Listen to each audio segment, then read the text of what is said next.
এই মাসের একটা বিশেষ দিন আছে আশুরা, যেটা মুহররমের 10 তারিখে হয়ে থাকে। এই আশুরা উপলক্ষে আমাদের বেশ কিছু করণীয় আছে, আবার কিছু বর্জনীয় আছে। করণীয় কাজ কি সে বিষয়ে বলার আগে বলতে চাই, নবী করিম সাল্লাল্লাহু আলাইহি সাল্লাম মক্কা থেকে যখন মদিনায় হিজরত করে আসলেন, তিনি দেখলেন যে মদিনার মানুষেরা, ইহুদিরা, মদিনায় ইহুদিদের বসবাস ছিল, তাদেরকে তিনি দেখতে পেলেন যে তারা আশুরার দিন অর্থাৎ মুহররমের 10 তারিখে রোজা রাখে। তখন নবী করিম সাল্লাল্লাহু আলাইহি সাল্লাম তাদেরকে জিজ্ঞেস করলেন যে তোমরা এই দিনে রোজা রাখো কেন, রহস্য কি, কি কারণে রোজা রাখো? তখন ইহুদিরা নবী সাল্লাল্লাহু আলাইহি সাল্লামকে জবাব দিলেন যে এই দিনে আমরা রোজা এই জন্য রাখি যে এই দিনে আল্লাহ সুবহানাহু ওয়া তাআলা তার নবী, আমাদের নবী অর্থাৎ বনী ইসরাঈলের নবী, ইহুদিদের নবী মুসা আলাইহিস সালামকে এবং তার জাতি বনী ইসরাঈলকে আল্লাহ তাআলা মুক্তি দিয়েছেন। ফেরাউনের অধীনে তারা কৃতদাস হিসাবে দীর্ঘদিন বন্দী ছিলেন, জুলুমের শিকার ছিলেন। আল্লাহ তাআলা তাদেরকে মুক্তি দান করেছেন, ফেরাউনকে ডুবিয়েছেন, সমুদ্রে ফেরাউনকে ডুবিয়েছেন, আর মুসা আলাইহিস সালামকে এবং বনী ইসরাঈলকে আল্লাহ তাআলা রক্ষা করেছেন। তাহলে বনী ইসরাঈল জাতির প্রতি মুসা আলাইহিস সালামের প্রতি আল্লাহ তাআলা অনুগ্রহ নাযিল করেছেন, তাকে এবং তার জাতিকে স্বাধীনতা দিয়েছেন, মুক্তি দিয়েছেন। আর সেই জন্য আমরা তার উম্মত হিসাবে শুকরিয়া আদায় করে এই দিন রোজা রাখি। নবী করিম সাল্লাল্লাহু আলাইহি সাল্লাম তাদের এই কথা শুনে বললেন, নাহনু আহাক্কু বিমূসা, তোমরা মুসা আলাইহিস সালামের অনুসারীর দাবি করো ঠিক আছে, কিন্তু মুসা আলাইহিস সালামের অনুসারী হিসাবে তোমরা যত না সত্য, তার চাইতে বেশি সত্যবাদী অনুসারী হিসাবে আমরা। অতএব মুসা আলাইহিস সালামের প্রতি আল্লাহর অনুগ্রহ নাজিল হয়েছে এই দিনে, সেই উপলক্ষে তোমরা যদি শুকরিয়া আদায় করে আল্লাহর কাছে রোজা রাখো, তাহলে আমাদের রোজা রাখার অধিকার আরো বেশি। এই নবী সাল্লাল্লাহু আলাইহি সাল্লাম তখন সাহাবা একরামকে বললেন যে তোমরাও কি করবে, আশুরার দিনে রোজা রাখবে, তবে ইহুদিদের সঙ্গে ব্যতিক্রম করবে। ইহুদিদের সঙ্গে কি করবে? ব্যতিক্রম করবে। আর ব্যতিক্রমটা হলো এই যে তারা একটি রোজা রাখে, আমরা দুইটা রাখবো। তারা রাখে শুধু আশুরার দিনে, আমরা রাখবো তার সাথে আরেকটা রোজা যোগ করে। এই আরেকটা রোজা যোগের ব্যাপারে কোনো কোনো বর্ণনা আসছে একটা আগে অথবা একটা পরে, অর্থাৎ 9, 10 অথবা 10, 11। আশুরা তো 10 তারিখের রোজা, তার সাথে একটা আগে অথবা পরে যে কোনো একদিনের একটা রোজা যোগ করে হয় 9, 10 আর না হয় 10, 11 রাখার জন্য বলা হয়েছে। যদিও সেই হাদিসকে ওলামা একরামের কেউ কেউ সহিহ বলেছেন, কেউ কেউ যঈফ বলেছেন। তবে নবী করিম সাল্লাল্লাহু আলাইহি ওয়াসাল্লাম তার মৃত্যুর আগের বছর বা তিনি তার মৃত্যুর বছর বলেছিলেন যে আল্লাহ যদি আমাকে আগামী বছর হায়াতের বাঁচিয়ে রাখেন, আমি যদি বেঁচে থাকি, তাহলে লাসুমান্নাত তাসিআ ওয়াল আশিরা, তাহলে আমি আগামী বছর মুহররম আসলে, আশুরা আসলে 9 এবং 10 2 দিন রোজা রাখব। এই হাদিস থেকে বোঝা গেল নবী সাল্লাল্লাহু আলাইহি সাল্লামের আকাঙ্ক্ষা ছিল, তার নিয়ত ছিল, তার ইচ্ছা ছিল আশুরার সাথে আগের দিন রোজা মিলায় রাখা, অর্থাৎ 9, 10, 11 না। এই জন্য ওলামা একরাম বলেন সবচেয়ে উত্তম হলো আশুরা উপলক্ষে একজন মুমিনের জন্য 2টা রোজা রাখা। আর সে 2টা রোজা হলো কোনটা? 9 এবং 10। কথা বোঝা আসছে? শুধু 10 তারিখের রোজা রাখা যাবে কিনা, যে 2টা রাখতে পারতেছে না সে কমপক্ষে একটা রাখতে পারবে কিনা, এ বিষয়ে ওলামা একরাম অনেকে বলেছেন এটা অনুচিত হবে, মাকরুহ হবে। কেন? কারণ হলো ইহুদিদের সাথে মিল হয়ে যায়, নবী সাল্লাল্লাহু আলাইহি ওয়াসাল্লাম ইহুদিদের থেকে ব্যতিক্রম করতে বলেছেন, সেজন্য একটা রাখা উচিত নয়। আর অন্যান্য ওলামা একরাম বলেন যে নাই মামার চাইতে কানা মামা ভালো, একেবারে 2টা যদি না রাখতে পারে কমপক্ষে একটা রাখলো। কথা বুঝে আসছে? তো যাই হোক, 2টা রাখা উত্তম, আর সেটা হলো 9 এবং 10। নবী সাল্লাল্লাহু আলাইহি সাল্লাম আশুরার রোজার ফজিলত তালাশের জন্য, এই রোজার ফজিলত অন্বেষণের জন্য যত চেষ্টা করতেন, রমজানের ফরজ রোজার পরে অন্য কোনো নফল রোজার ব্যাপারে, নফল রোজার ফজিলত আহরণ করার ব্যাপারে এত বেশি চেষ্টা তিনি করতেন না বলে হাদিসে প্রমাণিত। এক বর্ণনা আসছে নবী সাল্লাল্লাহু আলাইহি সাল্লাম বলেছেন, আবু হুরায়রা রাদিয়াল্লাহু তাআলা বর্ণনা করেছেন হাদিসটি, যে সাল্লাল্লাহু আলাইহি সাল্লাম ইরশাদ করেছেন, সিয়ামু ইয়াউমি আশুরা আহতাসিবু আলাল্লাহি আন ইউকাফিরা সানাতাল্লাতী ক্বাবলা, আশুরার দিনে যদি কেউ রোজা রাখে, আল্লাহর প্রতি আমার ধারণা হলো আল্লাহ তাআলা তার পিছনের 1 বছরের গুনাহ মাফ করে দিবেন। ছোট ছোট যে অপরাধগুলো হয়ে থাকে এগুলো আল্লাহ তাআলা মাফ করে দিবেন যদি কেউ কি রাখে, আশুরার রোজা রাখে। প্রিয় ভাইরা, এই রোজার এত বেশি গুরুত্ব যে মদিনাতে সাহাবায়ে কেরাম ফরজ রোজা ছাড়া অন্য কোন নফল রোজার জন্য নিজের শিশুদেরকে রোজা রাখাইতেন না, বা রাখাইতেন বলে জানা যায় না। কিন্তু আশুরার রোজা তাদের ছোট ছোট শিশুদেরকে দিয়ে রাখাইতেন, এবং শুধু রাখাইতেন তা নয়, বাচ্চারা যাতে রোজাটা রাখতে পারে, যাতে ক্ষুধার তাড়নায় ভেঙে না ফেলে, সেজন্য তাদেরকে খেলনা ইত্যাদি দিয়ে বুলায় রাখতেন। এইসব কিছু থেকে আশুরার রোজার গুরুত্ব একজন মুমিনের কাছে পরিষ্কারভাবে ফুটে ওঠে। এই জন্য ভাই মুহররমের 10 তারিখে আমরা কি রাখবো? ইনশাআল্লাহ রোজা রাখবো, আর তার সাথে 9 তারিখ মিলিয়ে রাখবো। বাংলাদেশে যারা আছেন তারা বাংলাদেশে আকাশে যেহেতু একদিন পরে চাঁদ দেখা যায় সৌদি আরবের পরে, আমাদের ভৌগোলিকভাবে আমাদের অবস্থানের কারণে একদিন পরে যেহেতু আমাদের আকাশে চাঁদ দেখা যায়, সেহেতু আমরা এদেশের একদিন পরেই সাধারণত কি রেখে থাকি? আপনার আশুরা রোজা রেখে থাকি। আল্লাহ তাআলা আমাদের সকলকে আমলটা করার তৌফিক দান করেন। প্রিয় ভাইরা, এই ঘটনা থেকে, এই আলোচনা থেকে আমরা জানতে পারলাম আশুরা এটা একটি বিজয়ের দিন। আশুরার দিনটা একটা কিসের দিন? বিজয়ের দিন, একটা মুক্তির দিন। কার মুক্তির দিন? মুসা আলাইহিস সালামের। কার বিজয়ের দিন? মুসা আলাইহিস সালাম এবং বনী ইসরাঈলের। আল্লাহর একজন উলুল আজম নবী, একজন সিনিয়র একজন নবী মুসা আলাইহিস সালামের বিজয়ের দিন, তার প্রতি আল্লাহর রহম নাজিলের দিন, মুক্তির দিন, ঠিক কিনা? এবং সেই হিসাবে আমরা বলতে পারি এটা একটি মূলত সুখের দিন। একটি কিসের দিন? সুখের দিন। বিজয়ের দিন হিসাবে কি? সুখের দিন। আর এই জন্য তো শুকরিয়া আদায় করে রোজা রাখতে হয়। কিন্তু আমাদের দেশে শতকরা 99 জন মানুষ আশুরা বলতে জানে এটা হলো শোকের দিন, সুখের উল্টা শোকের দিন, ঠিক না? ঠিক। আমাদের দেশে মানুষ জানে আশুরা মানে কারবালার দিন। আশুরা মানে কিসের দিন ভাই? কারবালার দিন। আশুরা আসলে মানুষ জানে যে এই দিনে কারবালা একটা নির্মম হত্যাকাণ্ডের ঘটনা ঘটেছিল, এটা মানুষ জানে। কিন্তু এর পিছনের যে ইতিহাস, এর যে আরো গোড়ার ইতিহাস, এর যে মূল এবং আসল ইতিহাস, মুসা আলাইহিস সালামের বিজয়ের ঘটনা, সেটা আমাদের দেশে মানুষ কি করে না? জানে না। প্রিয় ভাইরা, এই দিনটিতে বিজয় হয়েছিল মুসা আলাইহিস সালামের, সেটি হলো এই দিনের মূল ঘটনা, আসল ঘটনা। আর সেই ঘটনাকে কেন্দ্র করেই নবী সাল্লাল্লাহু আলাইহি সাল্লাম রোজা রাখতে আমাদেরকে কি করেছেন? নির্দেশ করেছেন। সেটা আমাদের জন্য পালনীয়। কিন্তু একই দিনে ঘটনাচক্রে আরেকটি দুর্ঘটনাও ঘটে গিয়েছিল। একটি নির্মম, পৃথিবীর ইতিহাসের নির্মমতম হত্যাকাণ্ড ঘটে গিয়েছিল।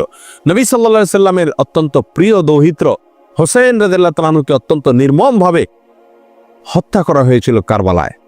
প্রিয় ভাইরা, এই কারণে আমাদের অনেক ভাইরা মনে করেন যে তাহলে এই দিনে আর সুখ পালন করা যাবে না, এই দিনে আর আল্লাহর প্রতি শুকরিয়া আদায় করে রোজা রাখা যাবে না। তাহলে কি করতে হবে? শোক পালন করতে হবে। এই ঘটনাকে বোঝানোর জন্য একটা ছোট এক্সাম্পল, ছোট একটি উপমা দিয়ে থাকি। সেটা হলো, ধরুন 16 ডিসেম্বর আমাদের বিজয় দিবস। বাংলাদেশের মানুষকে আল্লাহ তাআলা বিজয় দান করেছেন 16 ডিসেম্বরে। 16 ডিসেম্বরের বিজয় দিবস মানে খুশির দিন, আনন্দের দিন, শুকরিয়া আদায় করার দিন। এই দিনে ঘটনাচক্রে যদি বিজয়ের ঘটনার বহু বছর পরে যদি এই দিনে কোনো দুর্ঘটনা ঘটে, কোনো বন্যা, প্লাবনে হাজার হাজার মানুষ মারা যায়, তাহলে কি এই দিনটা বিজয় দিবস পরিবর্তন হয়ে শোকের দিবস হয়ে যাবে? কখনো হবে? এটা সম্ভব কোনোদিন? বড়জোর এরকম হতে পারে, বিজয় দিবসের আলোচনা বা বিজয় দিবসটা আসলেই ওই দুর্ঘটনার পর থেকে যতবার বিজয় দিবস আসবে, বিজয় দিবসে আলোচনা আসবে, তখন মানুষের মনে পড়বে, মানুষ স্মরণ করবে, বলবে যে এটি আমাদের বিজয় দিবস, খুশির দিবস হলেও দুঃখজনকভাবে এই দিনে একটি বিচ্ছিন্ন দুর্ঘটনাও ঘটে গিয়েছিল, ঠিক না? ঠিক।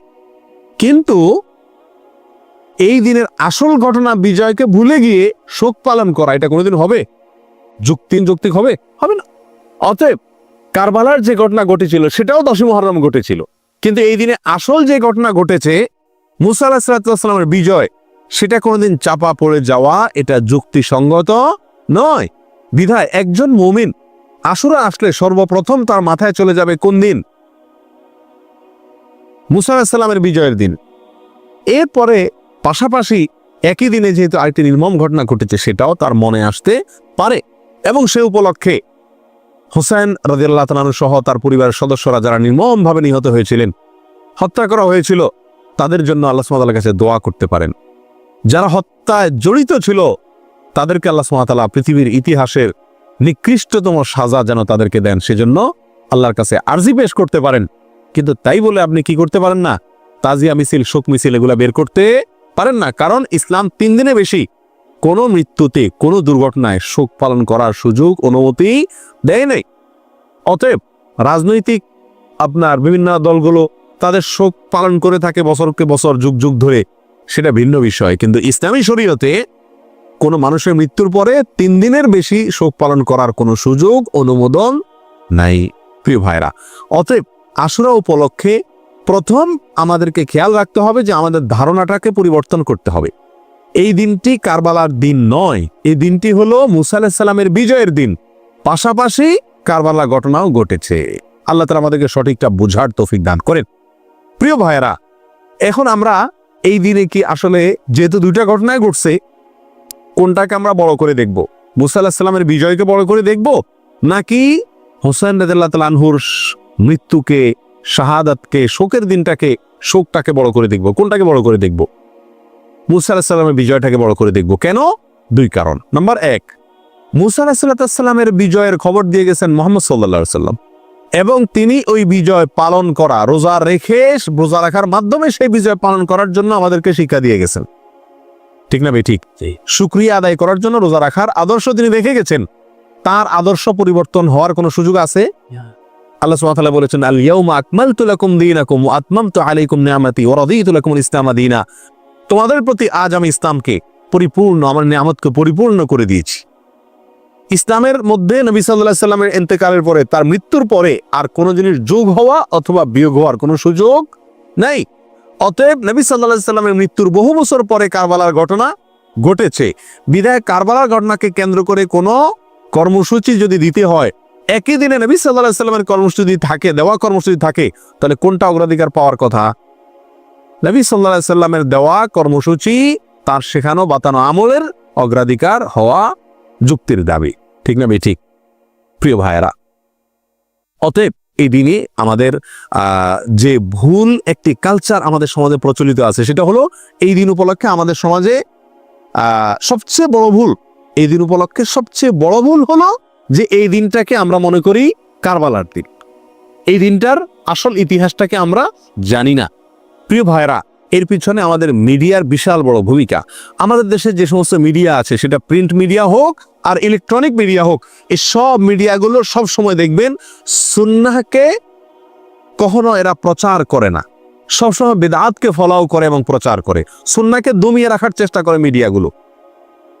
যেমন এই আশুরাকে কেন্দ্র করে আপনারা দেখবেন ঢাকা শহরের পুরান ঢাকায় মিরপুরে দুই একটা জায়গাতে 200, 150, 100 ছোট ছোট বাচ্চা পোলাপান, এরা তাজিয়া মিছিল, মানে শোক মিছিল বের করে, কারবালা ঘটনাকে স্মরণ করে আশুরার দিনে শোক মিছিল বের করে। ওই মিছিলের ঘটনাকে, ওই মিছিলকে আপনার সারাদিন টেলিভিশন, রেডিও, পত্রপত্রিকায় ফলাও করে প্রকাশ করে, এবং ওই দিনের সংবাদের অন্যতম শিরোনাম থাকে সমস্ত মিডিয়াগুলোতে, আজ পবিত্র আশুরা।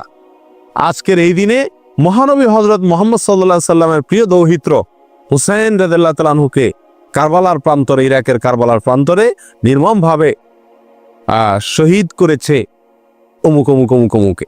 এখানে বলতে বলতে কোনো মিডিয়াতে, বিশেষ করে রেডিও চ্যানেলগুলোতে বিশিষ্ট সাহাবী, কোরআনের লেখক, ওহীর লেখক মুআবিয়া রাদিয়াল্লাহু তাআলা আনহুকে অকথ্য ভাষায় গালিগালাজ করা হয়। কথা বুঝে আসছে? এবং সংবাদে আরো বলা হয় এই দিনটি উপলক্ষে রাজধানী ঢাকা সহ দেশের বিভিন্ন জায়গায় তাজিয়া মিছিল বের করা হয়েছে, অর্থাৎ শোক মিছিল বের করা হয়েছে। প্রিয় ভাইরা, 150-200 লোকের 2-3টা মিছিল, এটা সারাদিন সংবাদে বলে। একই দিনে মহানবী হযরত মুহাম্মদ সাল্লাল্লাহু আলাইহি সাল্লামের সুন্নাহকে পালন করতে গিয়ে, নির্দেশকে পালন করতে গিয়ে সারা দেশে লক্ষ লক্ষ মানুষ নফল রোজা রেখেছেন, সেই কথা কিন্তু কোনো মিডিয়া কি করে না, বলে না। যার কারণে মানুষ ওই ভুলটা জানে, সঠিকটা জানে না, বেদাত জানে, সুন্নাহ জানে না, একটা জানে আরেকটা জানে না। ঠিক না ভাই? ঠিক। প্রিয় ভাইরা, অতএব আমাদেরকে সঠিকটার প্রচার করতে হবে। এই জাতীয় বিষয়গুলোকে বেশি বেশি কি করতে হবে? প্রচার করতে হবে। আজ মিডিয়াতে যদি এই দিনের মূল ঘটনা যেটি হাদিসে বর্ণিত হয়েছে সেটি যদি আসতো, পাশাপাশি কারবালা ঘটনাও আসতো, তাহলে সেটা কি ছিল না? দোষণীয় ছিল না। আল্লাহ তাআলা আমাদের সকলকে আশুরা উপলক্ষে যে সমস্ত ভুল ধারণা আছে, ভ্রান্ত ধারণা আছে, সেগুলোকে সংশোধন করবার তৌফিক দান করুন। আল্লাহ তাআলা আমাদের সকলকে আশুরা উপলক্ষে একমাত্র আমল হলো নফল রোজা রাখা। আর আমাদের তাজিয়া মিছিল যারা করে, তারা চাঁদা রাদা উঠায় ওই দিন ভালো করে আরো খিচুড়ি খায়। যেদিন হাদিসে নফল রোজা রাখতে বলছে, কানাই বন্ধ করতে বলছে, তারা ওই দিন আরো বেশি কি খায়? খিচুড়ি খায়। ডেক বসায় দেখবেন মনে মনে, এবং খিচুড়ি পাকা বিতরণ করে খায়। প্রিয় ভাইরা, এই দিনটি নফল রোজার দিন, এই দিনটি মুসা আলাইহিস সালামের বিজয়ের দিন, পাশাপাশি একটি নির্মম ঘটনার দিন। কোনো মুমিনের জন্য এটা কষ্টের কারণ না হয়ে থাকতে পারে না। নবী সাল্লাল্লাহু আলাইহি সাল্লামের প্রিয় নাতিকে নির্মমভাবে হত্যা করা হয়েছে সপরিবারে, এই ঘটনায় ব্যথিত না হয়ে কোনো মুমিন থাকতে পারে না। অতএব আমরা সকলেই ব্যথিত। আমরা আল্লাহর কাছে বিচার চাই হত্যাকারীদের, আল্লাহর কাছে মর্যাদা চাই নিহতদের। কিন্তু তাই বলে নবী সাল্লাল্লাহু আলাইহি সাল্লামের বাতানো আমল, আদর্শ, সুন্নাহ সেটা চাপা পড়ে যাবে, ভুলে যাব আমরা। এর চাইতে জুলুমের কথা, এর চাইতে অবিচারের কথা আর কিছুই হতে পারে না। আল্লাহ তাআলা আমাদের সকলকে মুহররম মাসের তাৎপর্য, করণীয়, আশুরার তাৎপর্য, করণীয়, ভুল ধারণাগুলোকে সংশোধন করবার এবং বর্জনীয় কাজগুলোকে ছাড়বার তৌফিক আল্লাহ তাআলা দান করুন।